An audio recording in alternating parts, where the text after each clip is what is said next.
Over the last few years, our team has found and placed over 200 Section 8 tenants into our properties and our clients' properties. So in this video, I'm going to share the 4 places that we find these Section 8 and affordable housing tenants. And I'm just going to go through it one by one. Number 1 is going to be the most obvious one. If you are a Section 8 investor or you're a real estate investor and you're looking at Section 8, you've probably heard about this platform. It's called affordablehousing.com. It's like Zillow, but for Section 8 and voucher holders. So affordable housing is great. I'm going to unhighlight this here. This is number 1. Affordable housing is great because you could list your property and prospects can apply and it'll show you they have a voucher for a certain bedroom count, which is what you're looking for. And this is where all the housing authorities point their applicants and their voucher holders.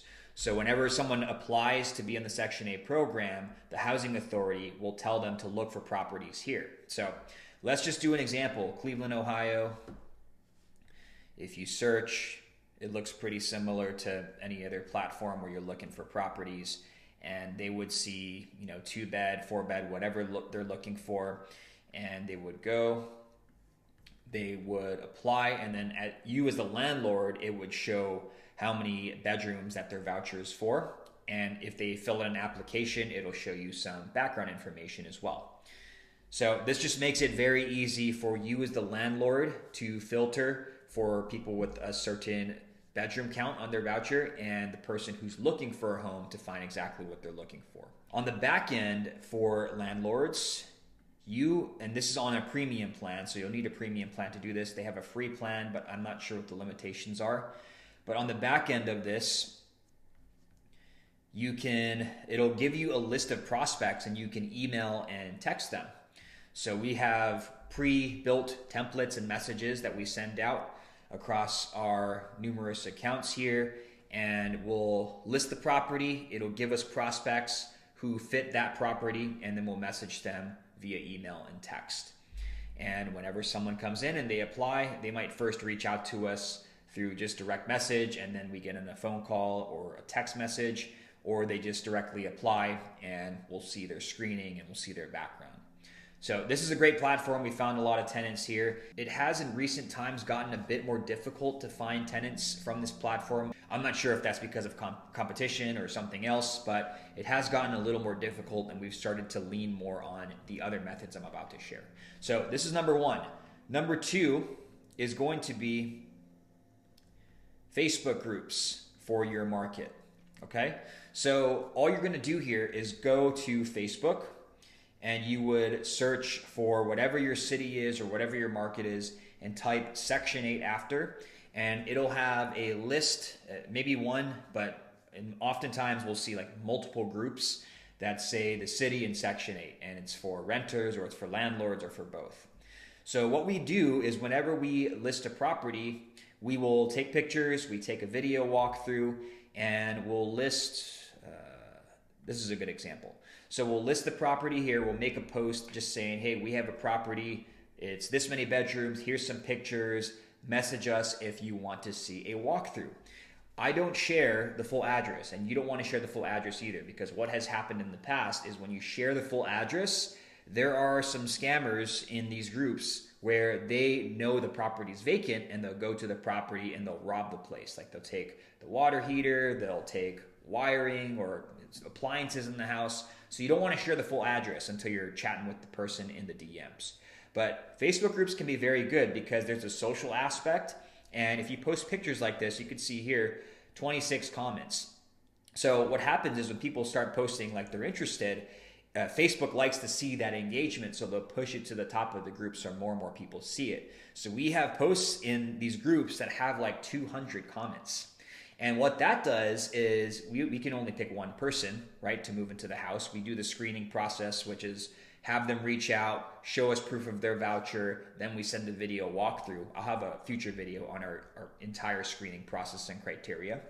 But we have a list, let's say there's 27 people on this. We have a recent post that had like 187 comments. And what we were able to do off of that was all the people that we didn't choose maybe they were responding too slow or they weren't looking for a property right away, but they were interested, we could put them on a list and say, here's how many bedrooms that they have a voucher for. And whenever we have a future property that comes up, we can just go to that list and reach out to those people again and just say something like, hey, we have a 3-bedroom that we're about to list. Would you be interested? We could send them pictures to that. So we could build a future lead list for our future properties. Facebook groups have been really good to us for that reason, and because of the social aspect. So when people start commenting, it pushes it up in the news feed and more people see it. So recently, I've actually seen more success with Facebook groups. You still have to make sure that you screen every person though, because not everyone in these groups are legit. So that's number 2. Number 3 is going to be existing tenants. These are people who are in your properties now, and you want to make sure they're good existing tenants. You don't want to reach out to people that are late on rent or their rent portion and give you all kinds of problems. So you're going to reach out to your best tenants and simply ask them, hey, we have a 3-bedroom that's about to be on market. Do you know anyone, any friend or a family member who is looking for a 3-bedroom home? And ideally, we're looking for a voucher holder. And we've gotten a lot of tenants just doing this, just reaching out with a simple text message or an email to a good existing tenant. And the great thing about reaching out to people who are good existing tenants, this isn't always the case. You still have to screen these people, but a lot of times when we get referrals from good tenants, they also tend to be good tenants as well. If you get somebody who's a referral, you don't want to just blindly accept them. You still have to go through the screening process and screening criteria, which I will share in the next video. So this is a really simple one. It's just like one sentence. Hey, do you know someone looking for a 3-bedroom? It's in this area. And they will send you, if they know anybody, they'll send you, a group text or something. So definitely make sure you do this because we found some good tenants and it's super simple to do. The last one here is going to be housing authorities. So a housing authority in every county, there's usually a handful of housing authorities, and these are the people that they get the government funding and they work with Section 8 voucher holders. So every housing authority is going to have slightly different rules and different rent amounts that they pay out to. And I can't tell you the best one in every county. I can tell you the best ones in my county, but every county has a few that they work with Section 8 voucher holders.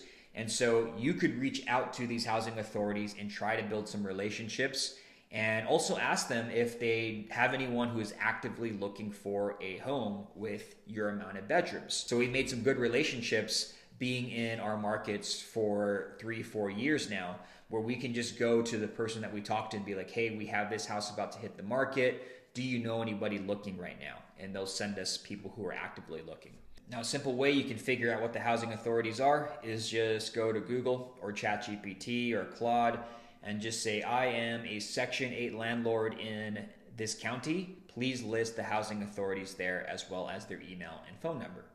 And you could see it's listing out the 3 main ones in this county. We mainly work with CMHA because they're the biggest, they have the most funding. They're always a pain to work with, like all these housing authorities, but this one here, we get the best rent offers, and we have probably 85% of our tenants are with CMHA in this county. This one we don't really work with. They're difficult to work with, and they have much lower rent offers for whatever reason. Maybe they just have less funding. And Eden here, this is probably about 15% of our tenants are with the Eden Housing Authority. So the funny thing with Eden, we're probably going to be working with them more, is we have better connections with them. So they're smaller than CMHA, but they have been more willing to send us people who are actively looking for houses. So you could figure out the housing authorities in any county just by doing this. You could reach out to them, ask them, hey, do you have a list or a way to get in front of active voucher holders who are looking for houses right now? We have this available. Sometimes they'll have a form or an application to fill out. You would just submit that, and they would put it in front of people who are looking for housing right now. This hasn't always worked, but it has been working better recently because now we have the relationships built up. But these are the 4 places that we found over 200 Section 8 tenants. And if you use them, you should be able to find a tenant. It's typically taken about as little as 2 weeks to find somebody, up to around 60 days. Now, if you don't have the time or you don't want to be looking for tenants on your own, we have a team that can do this for you. We have a service where we find a deal all the way up to a tenant is in your house. So we could do this all for you. If you're interested, there's a link in the description. You could also reach out to me on Instagram with the word tenant, and I'll talk more about how we can help you with this entire process. But I hope you found that useful. This is the 4 places that we find Section 8 tenants, and I'll see you in the next video.